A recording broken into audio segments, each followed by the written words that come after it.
High বন্ধুরা, তোমরা সবাই কেমন আছো? দুদিন কোনো রকম কোনো ব্লগ দিতে পারিনি। আমি একটু ব্যস্ত আছি, বাবার বাড়িতে এসেছি গত শুক্রবার।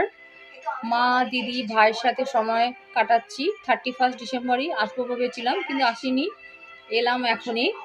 আর দেখতেই পাচ্ছ, পাশে মা বসে আছে, টিভি দেখছে। আমিও একটু টিভি দেখছি, মায়ের সাথে গল্প করছি। দিদিও আছে, দিদির মেয়ে আছে, আর ভাই কাজ করছে। জানোই তো তোমরা, বাবা 2 মাস হলো আমাদের ছেড়ে চলে গেছে, তাই বাড়িটা ফাঁকা ফাঁকা লাগছে। মাঝে মাঝে বাবার কথা নিয়ে স্মৃতিচারণ করছি, কিছু ভালো লাগছে না, ঘরটা পুরো ফাঁকা লাগছে। চলো তোমাদের সাথে আমার দিদির মেয়ের আলাপ করিয়ে দিই, ও তোমাদেরকে হাই বলছে। ওর নাম হচ্ছে গুল্লু, আমি আদর করে বলি গুল্লু। চলো তোমাদেরকে দেখিয়ে দিই। গুল্লুই, দেখো